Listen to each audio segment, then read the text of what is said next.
안녕하세요. 푸푸의 서재 여러분. 만나서 반갑습니다. 또 월요일이 되었는데요. 음, 지금 방금 말하면서 생각해보니까 제가 인사하면 항상 왜 월요일이나 금요일인 느낌인 것 같죠? 아닌가? 여튼 요즘에는 좀 불규칙적인 그런 영상 촬영이랑 또 이제 꾸준히 영상을 올리지 못하고 있어서 그 점 정말 죄송하다고 사과 인사드립니다. 어느덧 영상을 찍다 보니까 이제 벌써 30도가 웃도는 날씨가 되었습니다. 이제 제가 출근하는 때까지는 그래도 되게 엄청 선선했어요. 네. 사실 지금도 선선하고요. 물론 에어컨 틀고서 이런 말 하긴 좀 그런데, 근데 실제로 밖에도 나름 선선합니다. 바람도 불고. 그런데 이제 오늘 30도 계속, 일단 광주는 이번 주 내내 30도가 넘는다라고 했고요. 지금 미세먼지도 굉장히 나쁩니다. 여러분도 아시다시피 먼지라는 게 온도가 높으면 높을수록 굉장히 잘 끼죠. 그래서 이제 완전히 여름이 되면은 미세먼지가 엄청 심해가지고 야외 활동을 주의하라고 하잖아요. 자외선이야 선크림을 바르면 되겠지만 미세먼지는 뭐 우리가 방독면을 끼지 않는 이상 우리 피부나 기관지를 다 괴롭히기 때문에 그런 주의가 필요할 것 같습니다. 오늘은 계속해서 이 세계사 음식에 대해서 보도록 하겠습니다. 숲과 지중해에서 자란 유럽 요리. 네. 로마의 맛은 생선장에서부터. 생선장, fish sauce.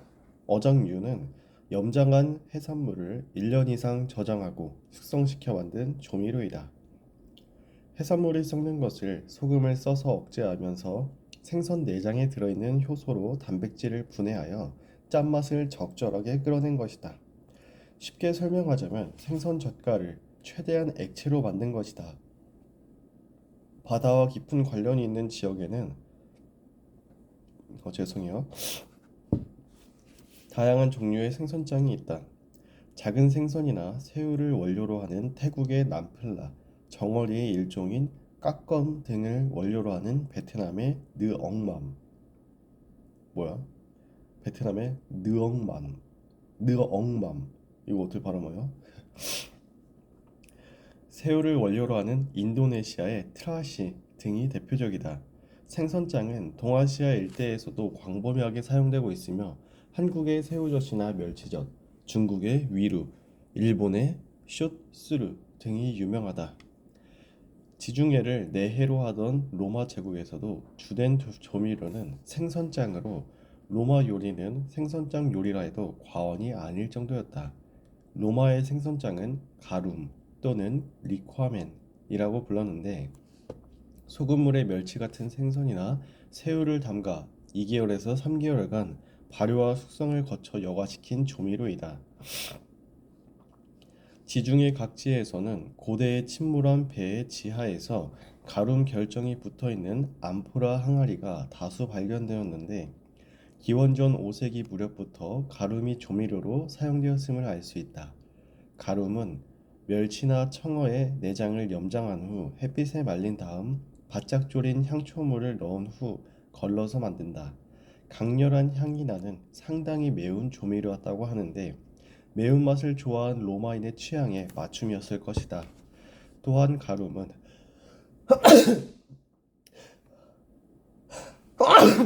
죄송해요. 가rum은 두세 방울로도 요리의 맛을 완전히 바꿀 수 있을 정도로 개성이 강한 조미료였는데 값도 매우 고가였다고 한다. 가룸의 생산지는 남부 갈리아와 이베리아 등 지중해 연안이었으며 당연히 가룸을 취급하는 업자들이 이 지역에 포진해 있었다.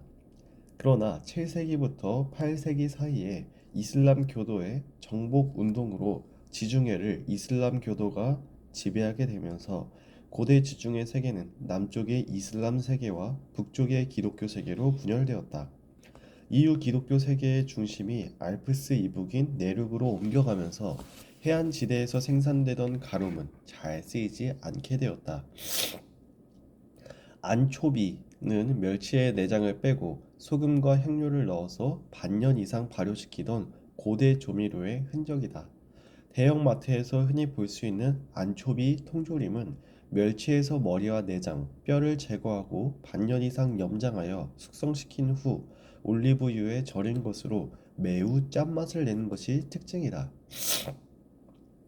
오늘날에도 남이탈리아와 남프랑스 일대에서는 숙성시킨 안초비 절임을 샐러드, 피자, 파스타의 풍미를 끌어내는 조미료로 널리 사용한다. 인도의 조미료를 흉내내서 만든 영국의 우스터 소스에서도 풍미를 더하기 위해 전통적으로 안초비를 첨가하는 방법을 쓴다. 참고로 안초비는 바스크어로 말린 물고기를 뜻하는 안초바가 변해서 생긴 명칭이라고 한다. 오일의 어원, 올리브. 지중해를 대표하는 식자재로 올리브를 빼놓을 수 없다.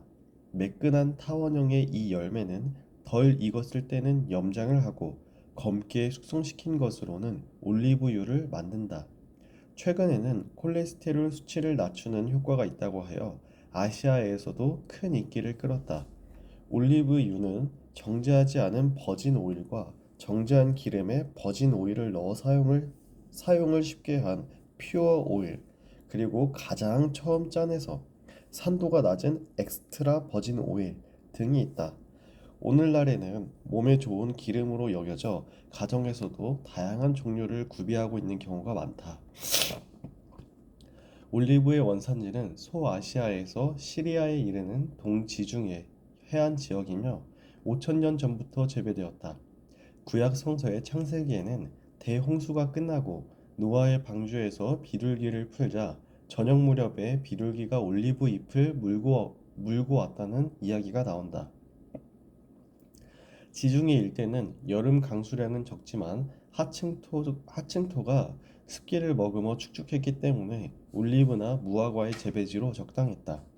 대량으로 재배한 올리브 열매는 식용뿐만 아니라 등유나 식용유로도 널리 사용되었다. 수확 직후에 잘 익은 올리브 열매는 20%가 유분으로 이루어져 있다. 그리스어로 올리브를 엘라이아라고 부르는데 기름이란 뜻의 엘라이온과 유사하다. 아주 오래전부터 올리브를 기름으로 사용했음을 알 수 있는 증거이다. 올리브의 어원은 라틴어 올리바인데 오일은 올리브를 잘못 발음해 생긴 이름으로 보인다. 이게 잘 보면은 제가 잠깐만 짚고 넘어갈게. 어, 이 미야자키 마사카츠라는 사람이 어, 교육대학교를 나왔죠.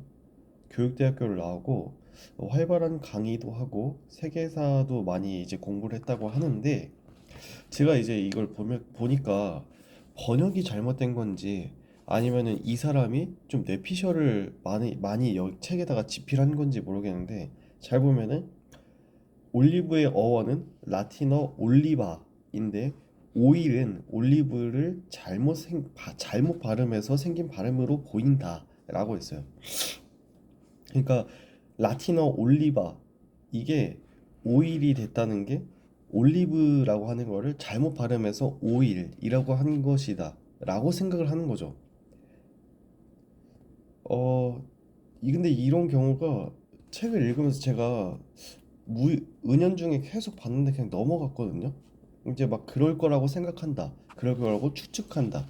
라는 말이 이제 사실 어, 교과서적인 책에선 나오면 안 되는 말이죠.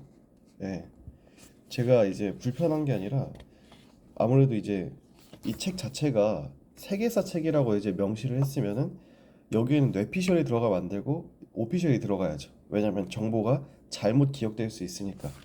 어떤 사람들이 오일이 그 올리브를 잘못 발음해서 생긴 발음인 거 알아? 라고 해버리면 이제 잘못 전달된 거잖아요. 그래서 저도 이제 이거를 여러분들에게 읽어는 드리는데 이제 이렇게 그런 것처럼 보인다. 그럴 거라고 생각은 한다. 라고 하는 문구가 또 나올 것 같아요. 그럴 때 또 짚어 드릴 텐데 그거는 이제 공식적이기보다는 이 작가의 개인 피셜일 것 같다. 라는 추측이 좀 강하고요. 왜냐면 아직 번역가가 정확히 어떻게 번역했는지 제가 알 수가 없기 때문에 우선은 계속 읽어보겠습니다. 고대 그리스 세계에서 최대의 특산품은 올리브였다. 아테네에는 이러한 전설이 내려온다. 새롭게 폴리스가 건설되어 수호신을 선택해야 하는데 지혜와 전쟁의 신 아테나와 바다의 신 포세이돈이 한치의 양보도 없이 싸우기를 계속했다. 이에 시민들은 더 좋은 선물을 보낸 쪽을 이기는 것으로 하기로 했다. 아테나는 올리브 나무를 보냈고 포세이돈은 해마를 보냈다. 결국 아테나의 선물을 더 좋게 본 까닭에 도시의 이름을 아테나에서 따온 아테네로 정했다는 것이다. 한편 아테네의 수호신 아테나는 올리브 재배의 신이기도 하다. 그리스에서는 올리브 나무를 돌보거나 가공하는 일을 순결한 소녀와 청년에게 맡겼고, 사람이 죽으면 얼굴에 물풀에 남은 과로 향기가 좋은 올리브유를 부었다. 올리브는 맑고 깨끗함, 그리고 성화의 상징으로 여겨졌다. 4년에 한 번 개최되는 올림피아 경기의 승자에게는 올리브관을 씌워줬다. 올리브는 승리의 상징이기도 했던 것이다. 로마의 올리브유가 전해진 것은 기원전 600년 무렵의 일이지만 본격적으로 쓰이게 된 것은 4, 5세기에 들어서였다. 인구가 100만 명을 넘겼던 수도 로마의 한 유적에서 올리브유를 옮겼던 암포라 항아리의 파편이 거대한 산을 이룰 정도로 나왔는데 무려 4천만 개의 항아리가 버려진 것으로 추측된다. 빵을 나누어 먹는 사이 지중해 세계와 유럽은 고대 이집트의 계보를 이어 빵을 주식으로 했다. 이집트의 제빵 기술은 로마 제국으로 계승되어 엄청난 발전을 이루었다. 지중해 주변의 광활한 지역을 무력으로 정복한 로마 제국은 제분 기술자나 제빵 장인들을 강제로 연행하여 적극적으로 기술 이전을 꾀했다. 그 과정에서 맷돌로 제분하는 법을 발전시켰고, 빵을 굽는 화덕을 개량하고 말 꼬리털로 채를 만드는 등의 기술이 나왔다. 수많은 정복지에서 양질의 밀가루를 얻을 수 있었기 때문에 로마의 빵 맛이 더욱더 좋아졌다.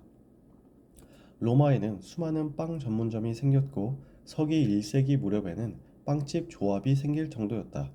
마르쿠스 아우렐리우스 황제 시기에는 로마에만 254개의 공동 제빵소가 있었다고 전해진다. 기독교에서 성찬식을 뜻하는 커뮤니언이라는 단어는 본래 빵을 찢어서 함께 먹는다는 의미였다. 즉, 예수의 몸을 상징하는 빵을 신자들이 함께 나누어 먹으며 형제의 언약을 맺는 것이다. 예수는 제자들과의 최후의 만찬에서 빵을 찢어서 나누어 주며 이것은 그대들에게 주는 나의 몸이니라 하였고, 이렇게 빵은 기독교 성찬식에서 빠질 수 없는 음식이 되었다.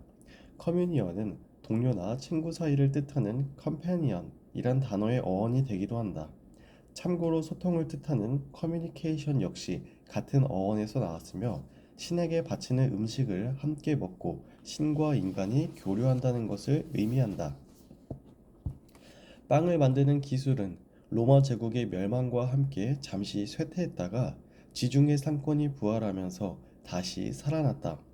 중세 유럽에서 숙녀나 영주의 부인을 칭하던 레이디와 영주를 뜻하던 로드라는 말은 빵과 관련이 있다.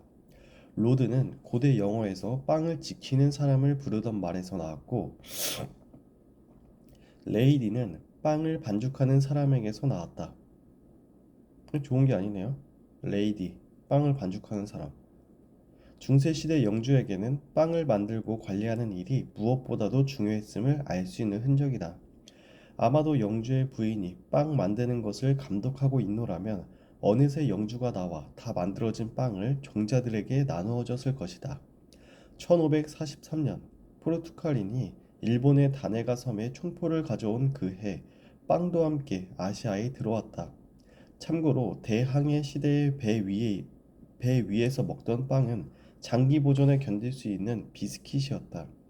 비스킷은 라틴어로 두 번 굽는다는 말에서 어원이 왔는데 두 번 구워 오래가는 빵이란 뜻일 것이다. 여기 왔죠? 지금도 나왔어요. 여기 비스킷. 이거 여러분 잘 생각해야 돼요. 비스킷은 라틴어로 두 번 굽는다는 말. 여기까지는 오피셜입니다. 근데 이제 두 번 구워 오래가는 빵이라는 뜻일 것이다 라는 것은 뇌피셜입니다. 그러니까 비스킷은 라틴어로 두 번 굽는다 라는 뜻만 이제 기억하면 됩니다. 대항해 시대의 선원들은 소량의 비스킷과 와인만으로 거친 바다를 건넜다고 하는데, 포르투갈인이 일본에 들여온 빵이 호밀로 만든 딱딱한 것이었다고 하는 것으로 봐서는 아마 비스켓이었을 것이다. 이것도 피셜입니다. 이러한 유래에서 알 수 있듯이 빵은 포르투갈 말이다.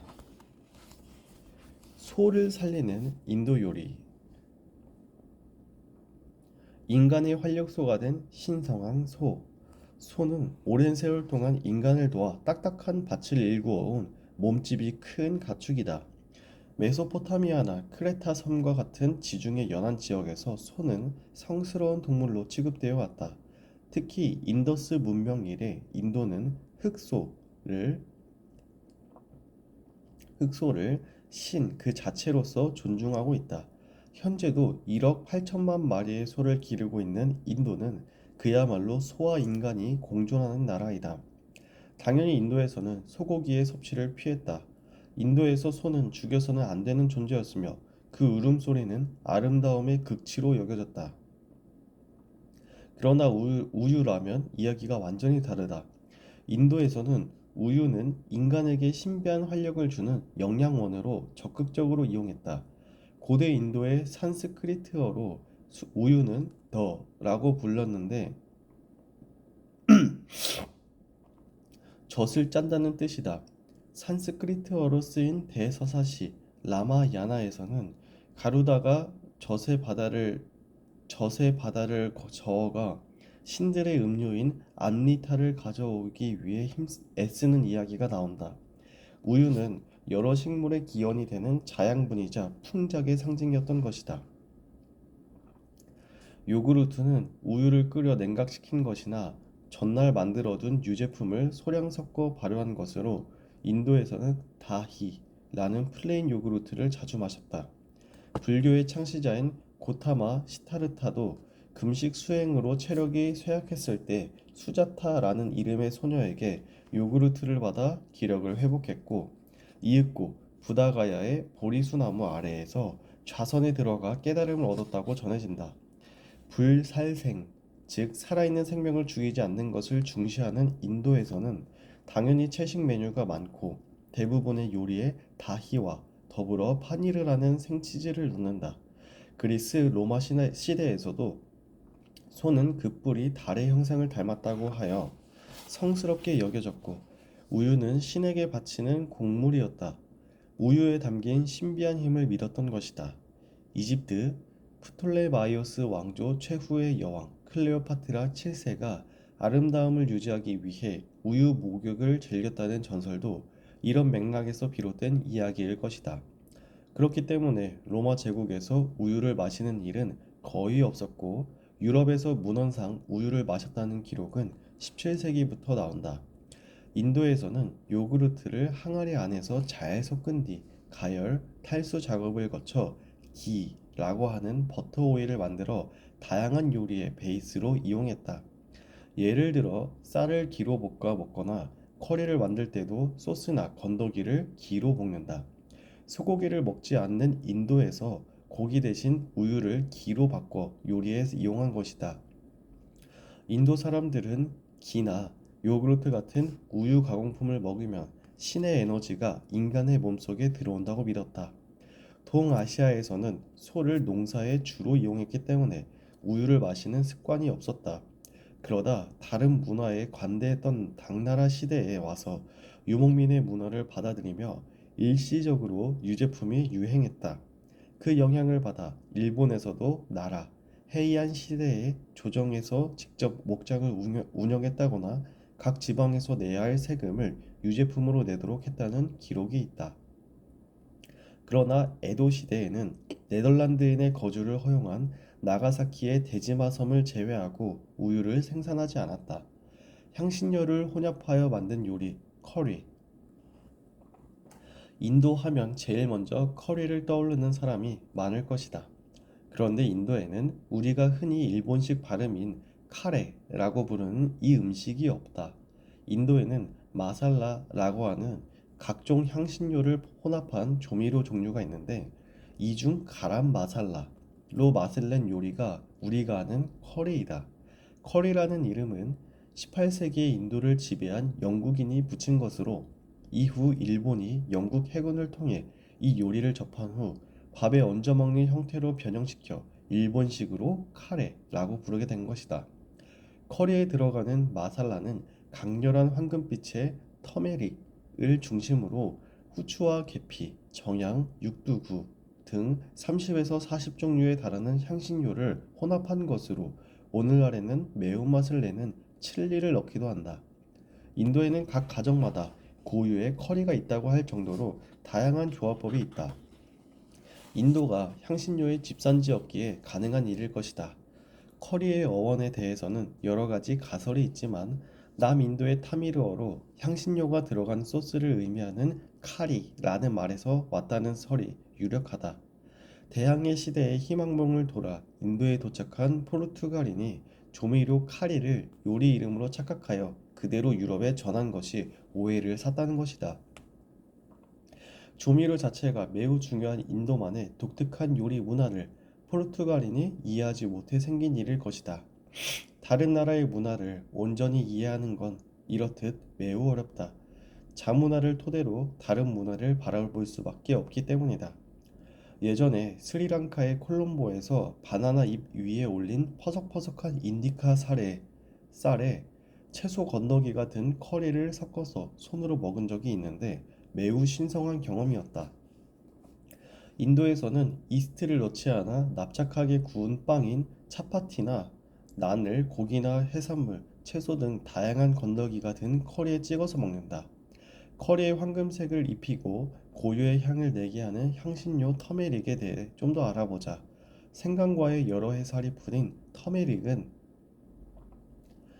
뿌리 줄기가 커지면 말린 후 가루를 내어 분말 상태의 향신료를 만든다. 인도 상인들이 벵골만과 물라카 해협을 통과해 진출한 동남아시아에서도 터메릭을 완성하게 재배하였다. 특유의 황금색은 고귀한 색으로 환영받았고 화장품과 염료의 재료일 뿐만 아니라 부정한 것을 쫓는 용도로도 사용되었다. 15세기 후반에는 태국과 물라카 등지까지 왕성하게 교역했으며 류큐에도 터메릭이 전해졌다. 인도의 터메릭은 서양에도 파상적으로 전파되었다. 인도양 교역을 통해 로마 제국의 터메릭이 전해진 것은 1세기 무렵의 일로 테라메리타라고 불리었다. 여기에서 영어 단어 터메릭이 나왔다. 본격적으로 유럽에 들어온 것은 대항해 시대 이후인 16세기로서 값비싼 착색료인 사프란의 대용품으로 사용되었다.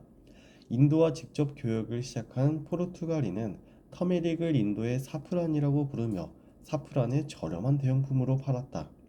이탈리아, 스페인, 프랑스 등지에서는 터메릭을 통칭 쿠르쿠마라고 부르는데 그 이유는 산스크리트어로 사프란의 원료인 크로커스를 쿤쿠마라고 칭한 데 있다. 중국에서는 터메릭을 울금이라고 하는데 울창한 황색 식물이라는 뜻이다. 대륙에서 꼽힌 중국 요리, 주식 요리와 면 요리.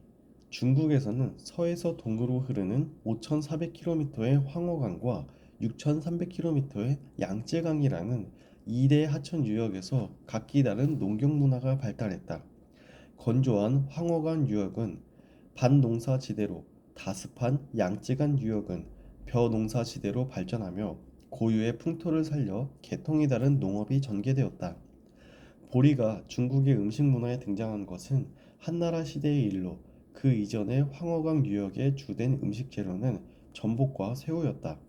황허 유역은 건조해서 반찬이 될 만한 음식 재료를 다양하게 구할 수 없었고 전복과 새우로 만든 죽과 떡 등 다채로운 주식 요리가 중심이 된 음식 문화가 발달했다. 한나라 시대가 되면 서방에서 밀과 밀을 가루로 빻기 위한 맷돌이 실크로드를 통해 전해졌다.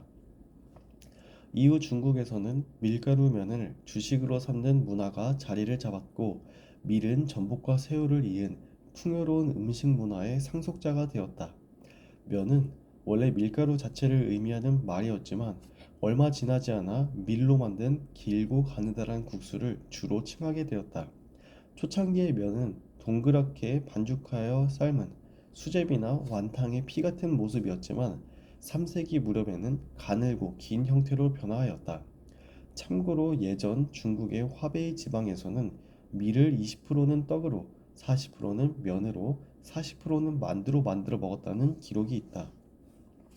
만두는 밀가루 반죽을 하룻밤 재우고 다음날 주먹 크기로 뜯어내 쪄서 만드는 일종의 발효찐빵이었다. 인도와 서아시아, 유럽에는 밀이 주로 빵의 형태로 보급되었지만 동아시아에는 만두나 면의 형태로 보급되었다. 면을 만드는 방법은 크게 세 가지가 있다. 1번 밀가루의 점성을 이용해 가루를 반죽해서 손으로 길게 늘린다. 2번 가루를 반죽해서 납작하게 늘린 뒤 자른다. 3번 틀에 눌러서 압축하여 뽑는다. 이탈리아 상인이 몽골 제국 시대에 유럽으로 가져갔다는 스파게티와 마카로니 같은 파스타면은 구멍에 반죽을 넣고 눌러 압축하는 방법으로 뽑는다. 이렇듯 면도 여러 문화권에서 각종 재료와 만나 다양한 형태로 발전하였다. 네, 여기까지 읽어보도록 하겠습니다. 이제 그 이후로도 뭐 차가 생기게 된 과정이 나오고 뭐 고추장, 된장 이런 거죠. 그런 것들이 나옵니다. 이제 잘 보면은 정말 정말 간략간략하게 짚고 넘어가는 것 같아요, 이 책이. 그래서 다음에는 제4장 유라시아 대륙의 식문화 교류를 한번 읽어보도록 하겠습니다. 이제 잘 보면은 어 뭔가 그 흐름에 따라서 세계사가 진행되기보다는 그냥 진짜 음식을 소개하는 내용 같아요. 이제 면 볼게요 하고서 면 보고 장이 어떻게 되는지 볼게요. 기름이 뭔지 볼게요 라고 하는 것 같아요. 그래서 시간의 흐름이긴 한데 음식의 목차 같은 느낌이 또 더 강한 것 같습니다. 뭔가 거기에 얽혀 있는 다양한 내용이 담겨져 있기보다는 그냥 간단하게 이제 이 버즈를 한번 살펴볼게요. 이 버즈라는 것은 귀에 딱 맞는 강낭콩 모양의 이런 이어폰입니다 라고 하는 그 정도? 그래서 책이 읽기는 편한데 막 엄청나게 방대한 양의 지식이 들어오지는 않는 것 같습니다. 물론 저기 있는 내용을 아예 외워버린다면 이제 요리를 하는 사람의 입장에서 배경 지식이 많이 쌓이겠지만 이제 요리를 하지 않는 사람한테는 조금은 이제 냉정하게 얘기하면은 큰 의미는 없는, 그러니까 정말 잡학, 예, 그것도 좀 뭐랄까 아까 전에 나왔던 거 있잖아요. 막 진짜 간단한 것들, 뭐라고 해야 될까요? 면이 뭐 어디서 나왔는지, 뭐 3세기 언제 쓰였는지 딱 그 정도? 네, 올리브가 뭐 지중해에서 많이 재배가 된다 라는 상식의 선, 저도 잘 기억이 안 날 정도예요. 막 이게 뭔가 큼직큼직한 그런 게 없고 그냥 막 훑고 넘어가 버리니까 기억 속에 남지는 않고 그냥 가볍게 읽으면 재밌을 내용이네요. 그렇다고 공부하기에는 또 양이 또 애매한, 네, 그런 애매한 위치에 있는 책이었습니다. 뭐 좀 외우려고 하면은 작가의 뇌피셜이고 좀 보려고 하면은 금방 순식간에 내용이 지나가 버리고, 네, 그렇습니다. 우선은 이제 하루가 이제 시작되었는데요. 아무래도 월요일이다 보니까 업무가 굉장히 많죠. 많지만 이제 차근차근 하나씩 잘 이제 끝을 내어서, 아이고 오늘 미팅 있네. 저 까먹을 뻔했습니다. 네, 오늘 이제 차근차근 잘 마무리를 지으면 좋을 것 같고요. 아무래도 미세먼지가 굉장히 많아서 제가 아까 출근할 때보다 지금 더 뿌해졌거든요. 그래서 아마 수도권 지역은 이게 더 심할 수도 있어요. 그러니까 이제 여러분들 이거 좀 미세먼지 조심하시고요. 마스크 밖에서 안 써도 되지만 오늘 같은 날은 좀 쓰면은 좋을 것 같습니다. 네, 저도 이제 업무를 이제 시작해야 될 것 같고요. 여러분들도 오늘 좋은 하루 보내시길 바랍니다. 저는 또 다음에 인사하도록 하겠습니다. 오늘 하루 잘 보내고 또 다치지 말고 그리고 밥은 항상 잘 먹으면서 네, 즐거운 하루 보내길 바랍니다. 안녕. 사랑해.